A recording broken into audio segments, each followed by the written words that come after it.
subscribe, stay up to date. The episodes dropping on Mondays. It's the Matt, watch that. It's the Matt, watch that. It's the Matt, watch that podcast.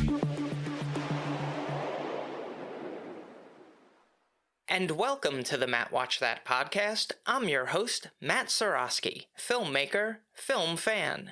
Each episode I'm going to review a movie or TV pilot that I probably should have seen but never got around to. It could be a recent favorite, critic's choice, or cult classic. Everyone can join in on the fun. Follow me on Twitter, Instagram, and Facebook at Matt Seroski. You can subscribe to my YouTube page where I'll post videos and clips from the show. If you have any opinions on what I've reviewed or suggestions as to what I should see next, use the hashtag MattWatchThat on social. Before we start, folks, we're getting close to that time. My sweet tooth is starting to kick in. I can feel the cavities forming. Now, I'm gonna be honest, I eat candy year-round. That shouldn't surprise anyone, especially my dentist. But for some reason, candy tastes a little sweeter around Halloween. Maybe it's because it's free, it's being handed out, I didn't actually go out and buy it. Or maybe it's all just psychological, which wouldn't surprise me. So I'm gonna walk through my favorites.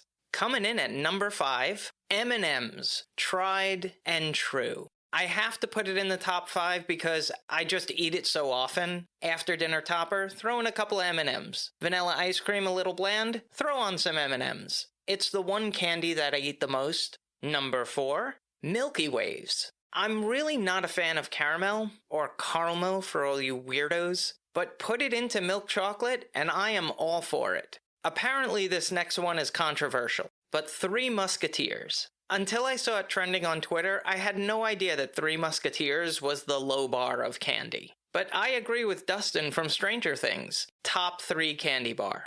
Number 2, Reese's Pieces Buttercups. Now what's interesting, probably not, but not a huge fan of peanut butter. But you put that into chocolate, make it a little cup form, and bam, I am on that. But not all Reese's products are equal. I am not a fan of Reese's Pieces. I mean, I'll eat it, don't get me wrong. You put it in front of my face, it's inside me. But I like when the peanut butter is a little more soft, rather than in the Reese's Pieces where it's just kind of crunchy and hard. Number 1 has to be Kitkat. There's something about the combination of milk chocolate and crisp wafer. I could go through at least a bag of Kit Kats. I have to give a couple of honorable mentions. Now, Nestle Crunch almost snuck into the top 5, but that's one of those candies that I really only eat around Halloween. I do like Twix, chocolate caramel cookie crunch. Charleston Chew, I have to tell you, you put that in the freezer, sure you're gonna break a couple of teeth, but it's really worth it. Chocolate, marshmallow, can't go wrong.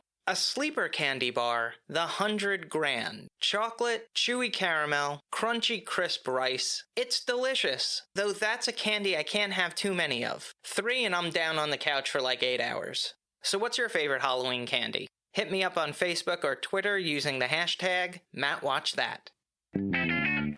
On to the main attraction. Each review will end with a ranking out of 5 stars. 1 star is skip it, 2 stars watch at your own risk, 3 stars standard fare, 4 stars worth checking out, and 5 stars must see. Now if I give a title 5 stars, it doesn't mean I'm comparing it to Casablanca, Jaws, or Seinfeld. I rank titles based on other movies or TV series in that genre, and at that time period. So let's jump into it. I'll keep the spoilers to a minimum, tangents to a maximum. These are my ruminations and observations of the movie Jacob's Ladder from 1990.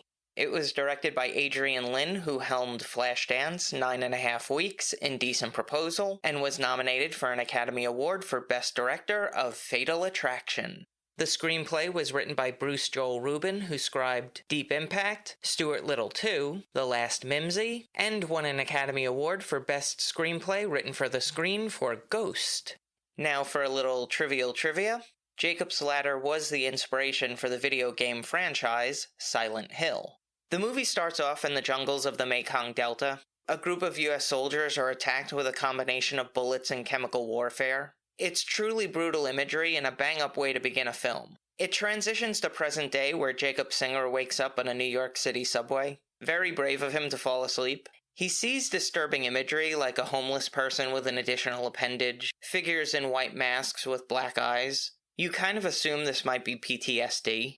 Jacob Singer is portrayed by Tim Robbins, who starred in Bull Durham, The Shawshank Redemption, and won an Academy Award for Best Actor in a Supporting Role for Mystic River. Jacob lives with his girlfriend Jezebel Pimpkin, aka Jezzy, who's played by the late Elizabeth Pena. She's known for La Bamba, Rush Hour, and voiced the character of Mirage in the greatest superhero movie, The Incredibles. They both work in the postal office. Jacob receives a package which includes pictures of his ex-wife and children. They're divorced, which was most likely prompted by the death of one of their sons, performed by an uncredited Macaulay Culkin. After he visits his chiropractor, Jacob walks down the street and is almost hit by a speeding car, where he has another vision of these odd figures in the back seat. He goes to the Veteran Affairs Hospital to see Dr. Carlson, who headed the outpatient program, but the nurse has no record of him or the doctor he's looking for, despite the fact that Jacob has been coming there for years. Something strange in the neighborhood. Here's a quote without context. Jake, New York is filled with creatures.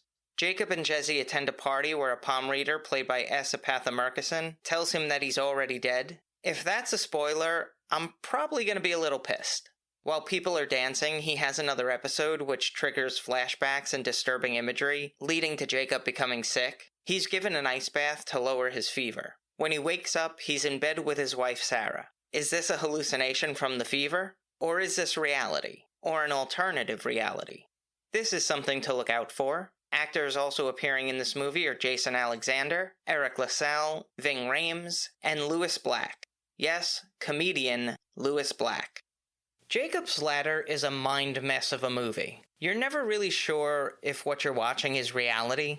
I wouldn't necessarily say it was confusing. The storyline is pretty straightforward, but there's just this feeling that you know something's off, but you can't put your finger on what it is. Movies are supposed to play with your emotions. Many have made me laugh and cry, sometimes get scared, but it's rare that a movie makes me feel despair. Like I've been attacked by a Dementor. I think this one falls under the same umbrella as Requiem for a Dream. I'm so glad I've seen these films, but I'm not sure how much repeat viewing it is for pure enjoyment.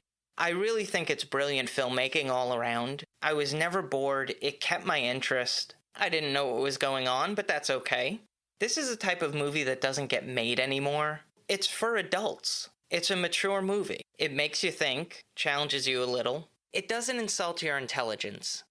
It was executive produced by Caracol chairman Mario Kassar, who is responsible for First Blood, Total Recall, The Doors, Terminator 2, Judgment Day, and Stargate. I would say he's pretty financially stable.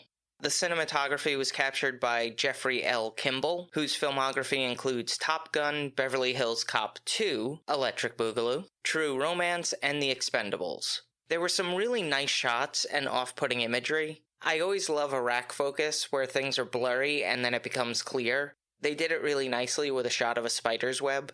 I'm not usually a fan of jerky camera movements, but when you're depicting the chaos of war, it really works well. And I really think they did a great job of visually capturing the experiences of trauma. I know it goes much more deeper than that in the movie, but that's the overarching experience, at least in my view. As I said, this movie was a bit of a mind mess.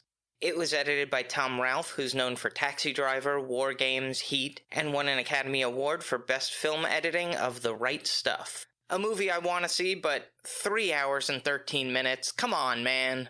I'm not sure who the lead special effects artist was, but the whole team deserves credit. All of the effect sequences were practical with no use of post-production enhancements, and with that in mind plus camera trickery, it really is an impressive feat of filmmaking. The score was composed by Maurice Jarre, who wrote the music for Witness, Ghost, Gorillas in the Mist, and won an Academy Award for Best Music Original Score for Lawrence of Arabia, Dr. Zhivago, and A Passage to India. First off, the main theme is great. It's been used in other movie trailers, instantly recognizable. The score is one of my favorite parts of the movie. It leaves you feeling a little unresolved because the chord structure, rather than ending in a happy major chord, it always ends in something minor or diminished. Now I know that might mean nothing to 90% of you, but listen to the score and you'll know exactly what I mean. The soundtrack features songs by LaBelle, James Brown, Al Jolson, and Marvin Gaye, mostly played from sources like radios, etc. The runtime is 1 hour 53 minutes. It had a budget of $25 million and grossed $26.1 million at the box office, barely breaking even.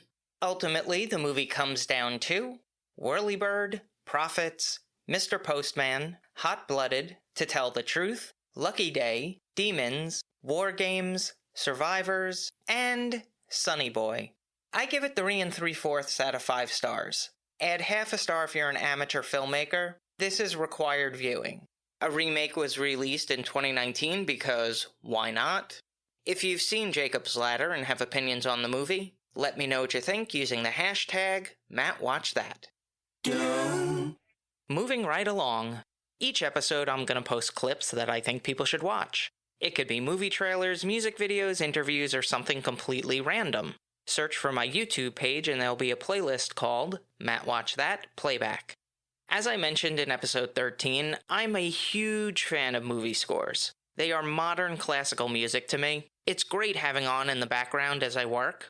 The only time it's distracting is when I hear a familiar piece of music and I start thinking about that particular scene, and I'm like, damn, I really want to watch this movie right now. But when CDs were popular, I had quite the collection of movie scores. And I know I reminisce a lot on this podcast, but I'm not stuck in that time. For the most part, the evolution of modern technology has been beneficial, especially in that you can go on YouTube right now and search for any movie score to start listening to. The access to content is amazing. Granted, I'm sure the composers aren't happy because they're probably not getting paid, but as a consumer, it's nice. But the one thing that always annoyed me about movie scores is when they weren't in sequential order. I like listening to scores as they appeared in the movie. That's how I've always heard it. But I understand when you take a score and remove the visual elements that accompany it, that might not pace well when you're listening to it on a CD or playlist. The producers might purposely space out the slower songs between faster-paced songs. So I get it, but I just don't like it. Now, a score that I love but have always been disappointed with the release is Alien. It's an incredible score by Jerry Goldsmith. Moody, haunting, atmospheric, but if you bought the CD, it's incomplete. A few years later, they released an extended version, and it still doesn't have all the music. On YouTube, Alvaro G. Plata actually compiled the Alien score so that it's not only in sequential order, but includes all the pieces of music that appear in the movie. For those who are unaware, Ridley Scott used a few pieces of music from another Jerry Goldsmith score, Freud, that were in key scenes including the acid blood sequence and Dallas in the air shaft. I guess due to rights issues they couldn't include in the Alien score when it was released, but this is exactly what you want to hear as a fan. It's an auditory gem, I listen to it frequently. I'll post a couple of my favorite pieces on the Matt Watch That Playback playlist on YouTube. Check it out. Now it's time for the recommendation. Yes, that's the word recommendation with Matt in the middle. Every so often you have to break the format. I'm not going to be recommending a movie or TV series. Today, it's a different kind of workout for your eyes. That's right, I'm recommending some reading material. When you first start learning a new skill, there's always a structure or format you're supposed to follow, but at some point, you break away from that and figure out your own way of doing things. For me, when I was a film major, we learned the basic structure of a screenplay. There are 3 acts which are divided by plot points which occur on page 15 that propels the story forward, and page 90 that leads to the climax of the movie. Every screenwriting book has their own methods, but it boils down to a similar format. But I'm the type of person that needs structure, and if you want me to hit a certain point on page 15, I'll figure out how to make it happen. Sometimes, though, you can get too caught up in the formatting and structure. When I was growing up, there wasn't any internet, so all I had as reference were books. Sid Field's Screenplay, How Not to Write a Screenplay by Denny Martin Flynn. They would usually include excerpts of screenplays, but nothing extensive. So when Al Gore invented the internet and websites started posting screenplays, I started to read the scripts of my favorite movies, and the first time I read Alien, I was so taken aback because it broke so many of the conventions of screenwriting. There weren't 1 or 2 complete sentences of description followed by dialogue. It was all very short sentences. Interior, engine room. Empty, cavernous. Interior, engine cubicle. Circular, jammed with instruments. All of them idle. Console chairs for 2. Empty. And it actually increased the tension because it was like reading hyperventilation. I hope that makes sense. I really can't explain it. But that screenplay changed how I thought about writing. It's the same thing when I started transitioning to novels. I saw the movie The Road with Viggo Mortensen and Cody Smith-McPhee and really enjoyed it, so I wanted to read the book it was based off of by Cormac McCarthy. When I opened it up, immediately the format was completely different than any book I'd ever read. He didn't use any quotation marks, which, admittedly, can be tricky sometimes to know what's dialogue versus description, but just the fact that he was doing things differently opened up my eyes. But Cormac McCarthy is an established writer and can do whatever the hell he wants and get away with it. Now, if you're a new screenwriter or novelist, it's better to play it safe and follow the traditional structure that is familiar with production studios and publishing companies. But reading the Alien screenplay and the Road novel made me think differently as a writer and gave me the confidence to break conventional formats and find my voice. That's all for this edition of Matt Watch That. Thanks for listening to me babble. You can follow me on Twitter, Instagram, and Facebook at Matt Seroski. You can subscribe to my YouTube page where I'll post videos and clips from the show. If you have any opinions on what I've reviewed or suggestions as to what movie or TV pilot I should see next, use the hashtag MattWatchThat on social. I plan on having interactive elements, so follow, subscribe, and like for all the latest news, updates, and polls. Until next time, come on, let's go up.